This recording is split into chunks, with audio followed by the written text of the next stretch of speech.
the director and writer of Dark Phoenix, Simon Kinberg, and producer, Hutch Parker!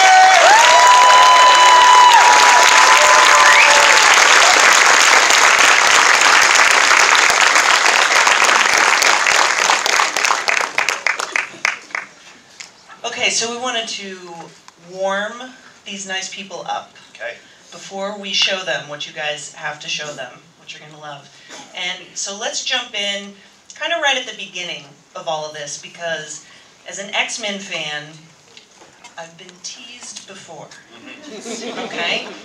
I fixed my hair today in what I hoped was the best Dark Phoenix style I could. You did a very good job. Thank you. My name is Gray. Also, I get really mad sometimes. It's spelled right, your last name, but... It's close enough. Thanks for pointing that out. And so, what made this the moment to finally give this storyline its own film? A lot of things. I think one, the climate for these kinds of movies allows for the drama, the intensity, the character-driven nature of what a Dark Phoenix story needs to be. After we did Logan, after all of the different things that are happening in the genre now. And we felt like after the last X-Men movie we made, Apocalypse, which was huge in scale and scope, we wanted to actually tell a story that could do that, but could really be also intimate at the same time. And the Dark Phoenix story is this intimate story about, as you know and you all know, a central character in Jean who starts to lose control. And that's all it is, really. It happens to manifest as superpowers in huge destructive ways, but it is about someone who loses control and the people who love her. Some of them want to save her, some of them want to save the world from her. And so it fractures this family around her as she herself is fracturing. So for me as a writer, as an artist, as a filmmaker, telling that story after Logan, telling that story after we had gone huge on Apocalypse, it just felt like the right time to tell it. That, as somebody who has visited these movies in the theater since they were starting in the 2000s, I think that what keeps being exciting for me is that they all feel different. Like, that's the secret to the sequel. And so Hutch, especially when you're considering, you were mentioning Logan, Simon, when you're considering something like Logan, would you liken this Dark Phoenix story to anything else? Like, is there, or if not, what kind of subgenre of movie would this belong to? Because we already, I can kind of tell it's not, based on what you guys are going to see in a minute, it's not just an action X-Men movie. Yeah, no, I don't know that I would liken it to any other movie, not that I can think of. And I guess it'd be a weird mix between a family drama and, to some degree, I guess, a science fiction story. You've got elements of both. But as you point out, it's very clear to us who, one, the underlying material to all of this, to the X-Men universe is pretty incredible. And for all the character-based reasons that Simon was saying, but also because the thematics are so rich, they're so powerful and relatable and important. So with that, you feel an obligation to try to reach deeper into the material. And I think, as Simon alluded to, there's a lot of great work being done in this arena, and the table felt like it had been well set to do what Simon has long wanted to do, which is to do a kind of deep dive on Dark Phoenix and do it more thoroughly and more substantively and with much more detail and nuance. And that was exciting to all of us, to the actors, to myself, I think.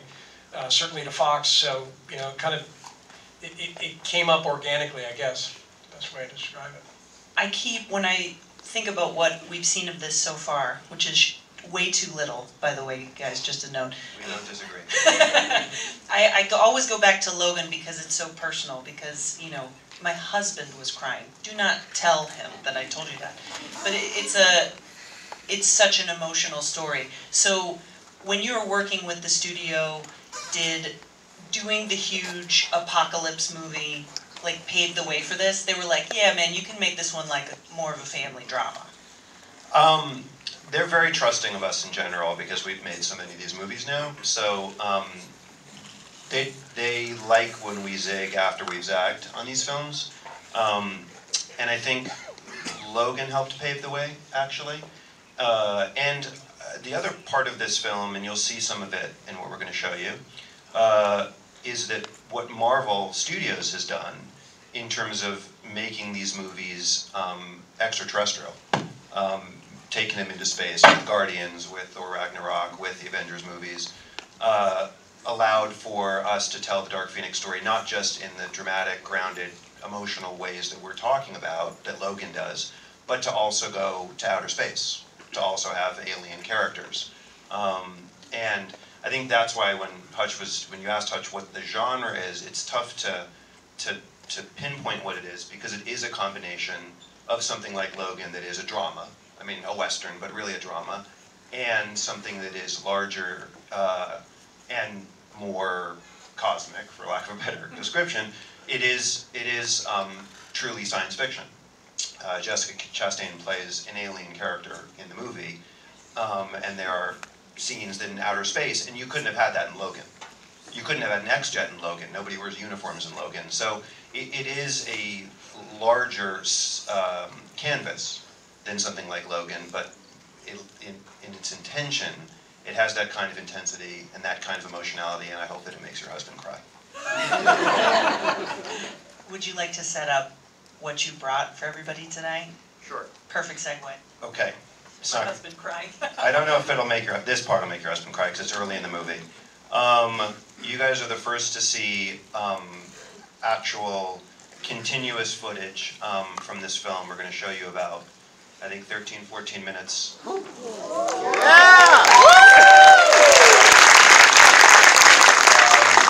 And it is early in the film. At the beginning of the movie, the X-Men are the X-Men that I'm sure a lot of you know from the comics, where they are actually known to the world and actually, for lack of a less generic term, superheroes. And you see them on a mission, and we see part of what starts to create the fracture in Jean. So it's got big action, it's also got the drama and the emotion in it. The only things I will say, in addition to don't fill in on your phone, that you heard already, is that the visual effects are obviously not finished. The movie doesn't come out until next summer. But they will give you a sense of what it'll look like. The music is composed by Hans Zimmer. Yes! Who said after, I forgot which of the DC movies, that he would never do another superhero movie, and we convinced him to come back and do this, and a big part of why we convinced him is because of the drama that we're talking about.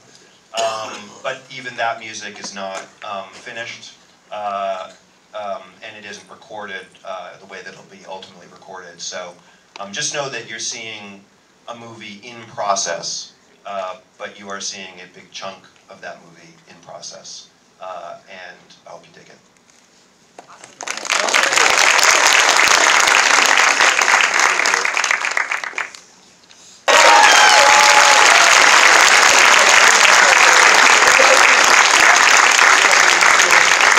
It's a good thing the mic wasn't on in that moment, because all I said was, ooh! What a great note to end on. You might have noticed we have 2 empty chairs here at the end. So guys, come on back up, and everybody welcome Sophie Turner and Tye Sheridan!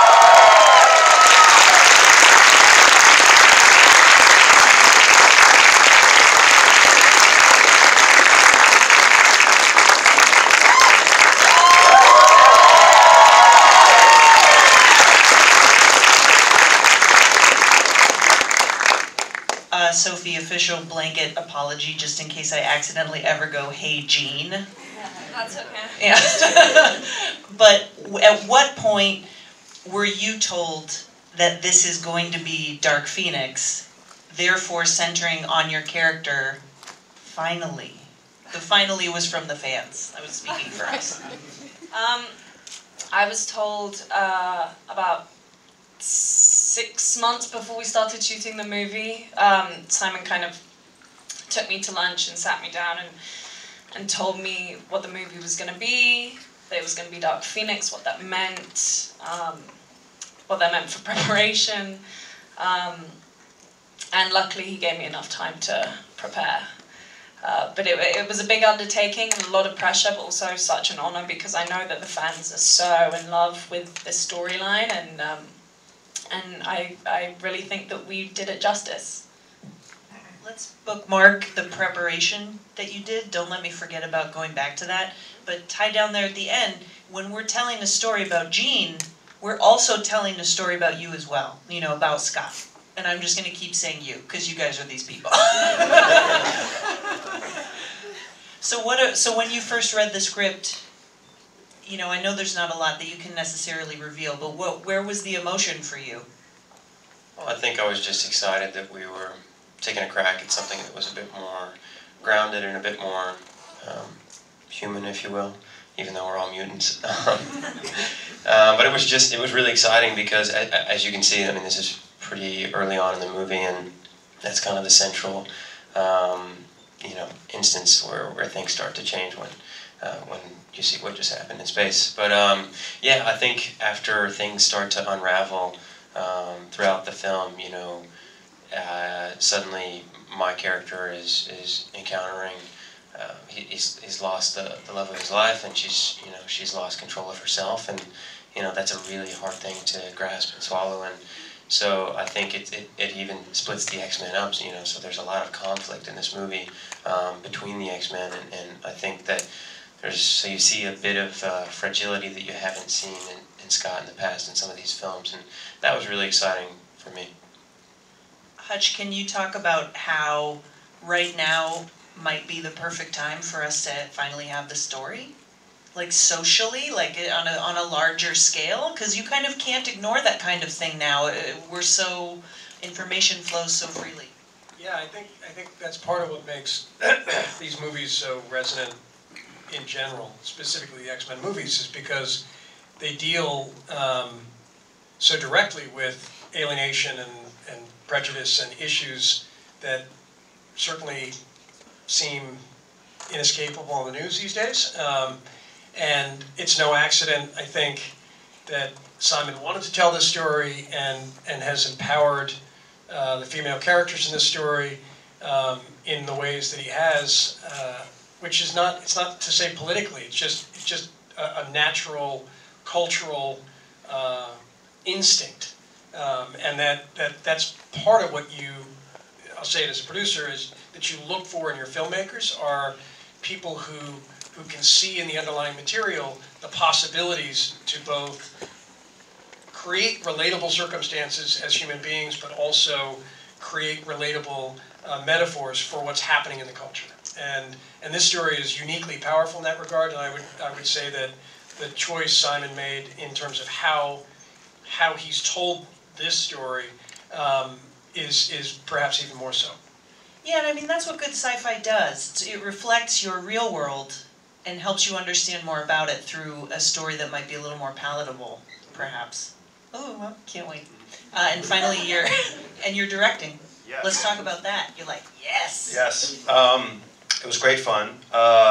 And, you know, I've been writing and producing for many, many years now. And I worked with lots of different kinds of filmmakers, not just in the X-Men movies, but they've spanned from filmmakers that needed an immense amount of help, and so I got to sort of... Ooh, which ones? Tell us everything. Much of it is on record already, so you just Google it. Not now, because you don't have your phone. No, but so I've got to sort of practice direct on some big feature movies with directors who, let's say, were very collaborative. And then I've also got to just sit back and watch people like Ridley Scott and Ken Branagh, and Guy Ritchie and Matthew Vaughn, and lots of great filmmakers who treated me like a partner, and at the very least allowed me to be present for the process. So I learned a lot. I mean, I learned a lot from watching Ridley direct, especially the way he interacted with the actors, the respect he had for them, and the way he was collaborative with them, especially for someone like that, who doesn't need to be collaborative with anybody, because he's Ridley Scott. And yet he understands that he's part of what's so great about making movies is, and especially when you get to make them with great people, and the best of the best, you have an opportunity to take all of that talent, harness it together, and create something that's greater than anything you could have done on your own. And with this cast especially, if I came to you and said I have a drama or a comedy or any kind of movie or science fiction movie with Tye Sheridan and Sophie Turner and Jessica Chastain and Jennifer Lawrence and Michael Fassbender, James McAvoy, and you'd be like, that's the greatest cast ever. And they're in a superhero movie. So for me, what was exciting about directing, in addition to just being able to create the tone of the set and the tone of the movie, which I think is in some ways the biggest responsibility of the director, is creating tone, was to play with these actors in a different way, and to really get in there and collaborate with them and sort of tailor lines to them and listen to their cadences and the way they spoke and find their strengths, and play to them.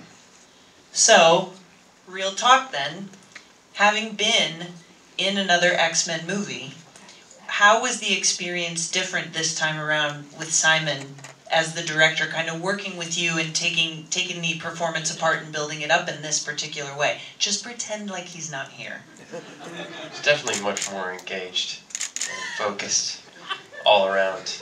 It has to be cool because so much of the movie is not, it's non-existent when you're shooting it.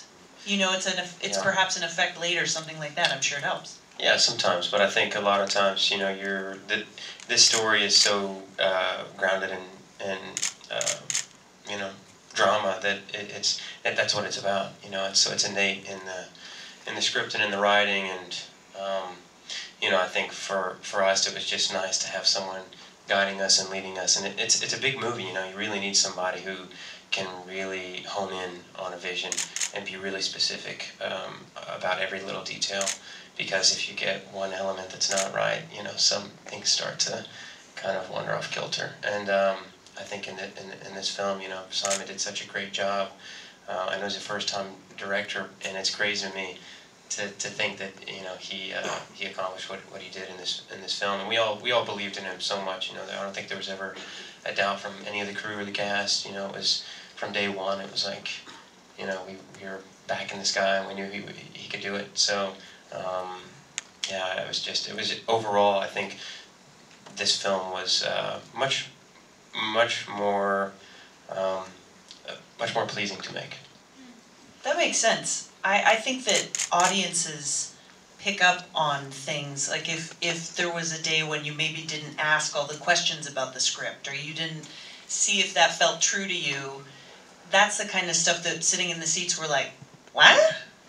You know, like it comes across. So it's cool to think that this is a little bit more of a micro-focused style. So that kind of winds back to preparation. In seeing this clip again, one of the things that fascinates me as a non-actor is that, like I just said, a lot of this stuff doesn't exist yet when you're doing it, and so you're really doing a lot of heavy lifting in the acting department. So can you talk, Sophie, about how you prepared for this? And like, I'm talking like even nitty gritty, like this is the kind of stuff that I'm speaking for all of us again, like I want to know. It's like, oh, now cosmic rays are flowing through your body. It's like, what? Yeah, I prepared with a lot of cosmic rays. Like a lot of microwave on a lot. Like, yeah, I used to stand by the microwave and just let them flow into me, feel the power. And then I'd go scream at my mum for a while and be like, sorry, Dark Phoenix, sorry. No, I mean, preparation-wise, Simon and I were going back and forth for months with, we mainly studied kind of schizophrenia and multiple personality disorder. When you see the movie, or if you've read the comics, you'll know why. And we kind of went back and forth with material like that, just educating ourselves. And for about 2 days straight, I had this, my headphones in, and I was listening to this YouTube thing, and it was like what it sounds like and what it feels like to be schizophrenic. And so I would walk around and try and do my daily chores and jobs and run my errands with voices in my head all day. which was really interesting, and I got nothing done. And then before we even started the movie, I mean, we had like 2 weeks of just like straight rehearsals for hours and hours and hours a day. Just, I mean, it wasn't even rehearsals, it was just talking over like every single line of the script and the dialogue and the action, and really like honing it in and making sure it was what we both felt like it needed to be. And that's the thing about Simon, he's so collaborative. And so when you say, you know, if there's something that didn't feel right to you, it comes across to the audience. But I think for all of us, by the time that we started shooting this movie, we knew that everything in that script felt right and felt justified. And so that was just such a gratifying experience to do that with Simon, the most collaborative, most wonderful director. I'd imagine that you really need that, because acting in its best form is very vulnerable to begin with, but especially when you're taking on a certain responsibility, you know, and portraying a character, and when you're studying mental illness like that, that's something that's going to be reaching everyone. So yeah, absolutely. And I mean, mental illness means a lot to me personally, and so even more importantly to me, I felt like this movie, you know, so often you can see superhero movies, they can sometimes be a bit like gimmicky and like, we're superheroes and we're going to save the world.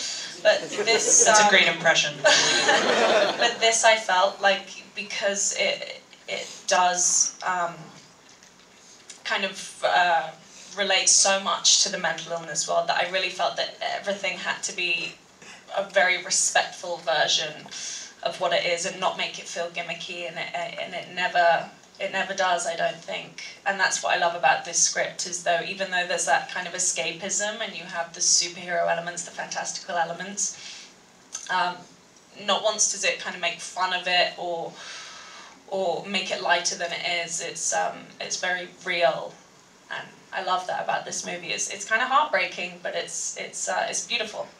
Yeah, it seems so far, just seeing that little bit, it can work on those levels.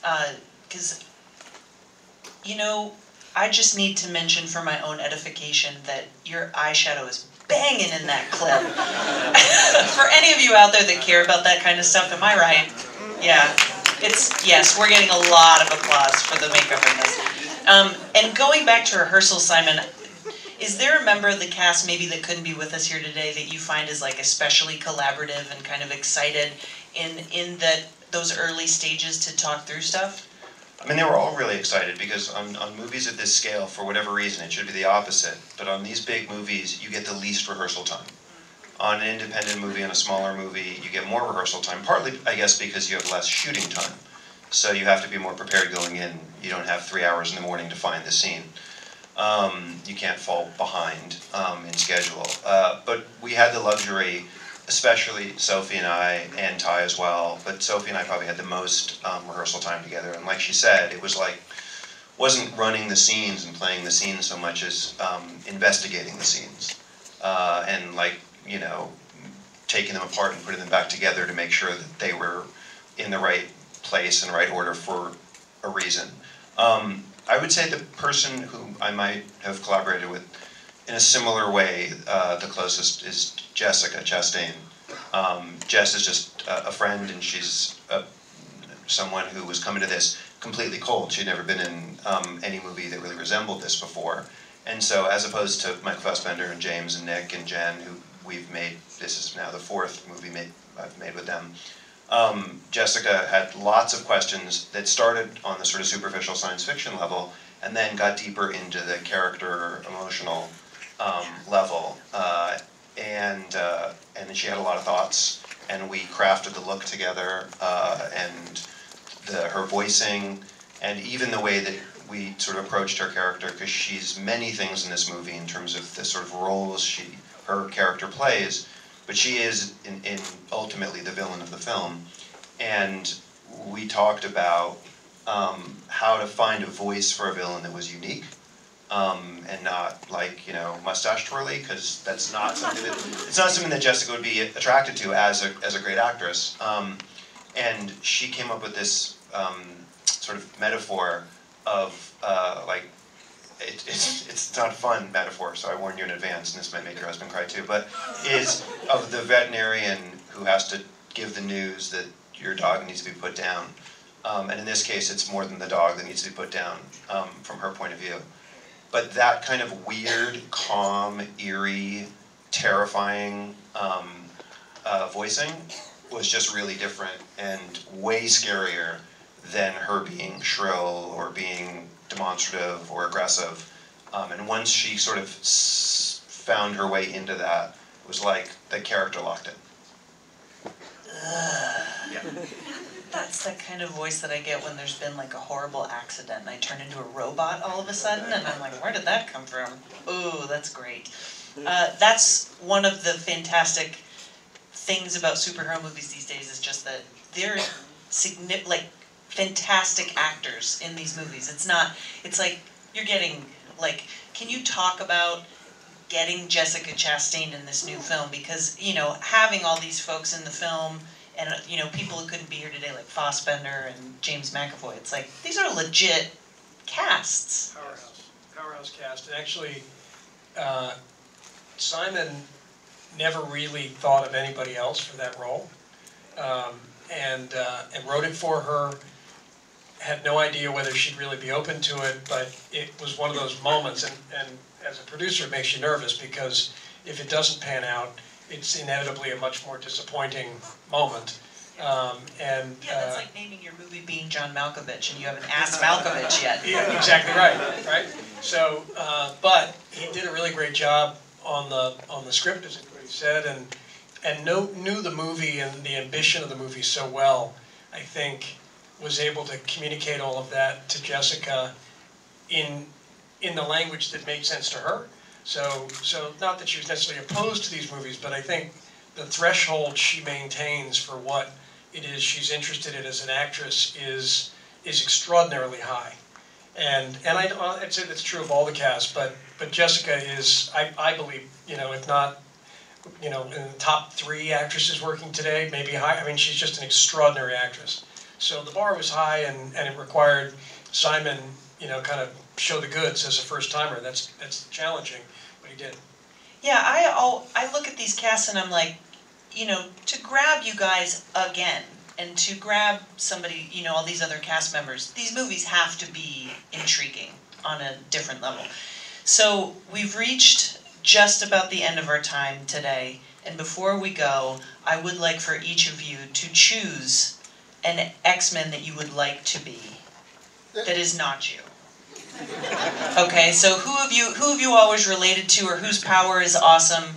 Pick and give an explanation, and then we will allow everybody to pull out their phones after that.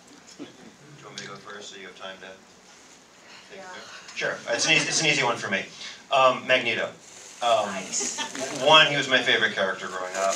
2, he's just a badass. 3, he's Jewish. And we don't have a lot of representation in comic books. So, and he's just a complex, fascinating guy whose philosophy makes a lot of sense, but whose actions maybe don't. And that's an interesting dichotomy. But mostly because he's a badass Jew.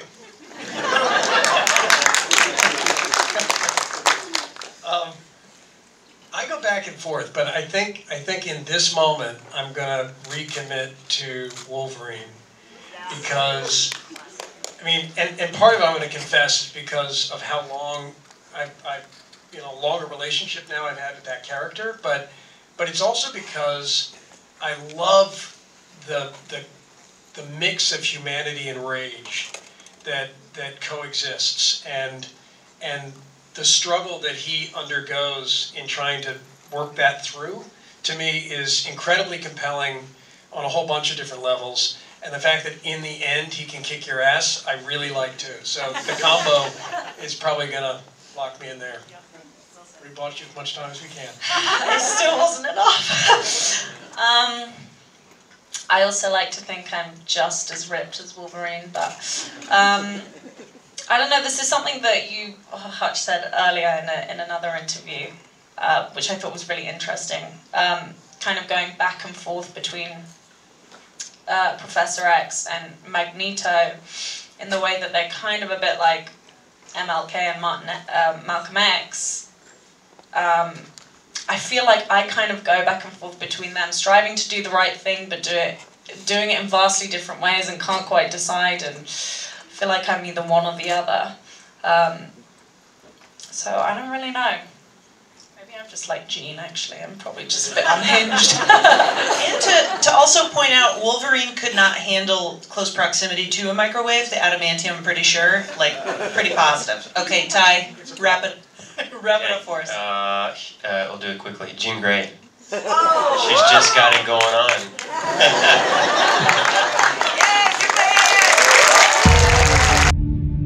You think you can fix me? Jean, you are not broken. This is the end, beautiful friend. The mind is a fragile thing. It takes only the slightest tap to tip it in the wrong direction. This is the end. Charles, what did you do? I had to keep her stable. I protected her. From the truth?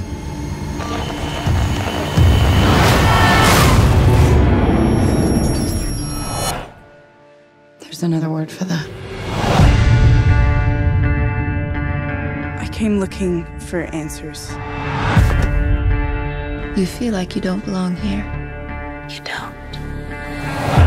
They can't begin to comprehend what you are. She's changing. And what?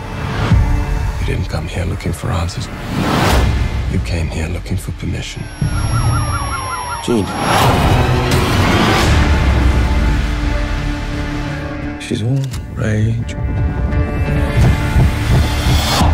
pain, and it's all coming out at once. Jean lost control, but she's still our friend. This is your fault, Charles. The world is on the brink. I'm sorry I didn't stop it sooner. You're always sorry, Charles, and there's always a speech, and nobody cares. There's still hope. Don't do this. They're right to fear me. I've seen evil. And I'm looking at it now.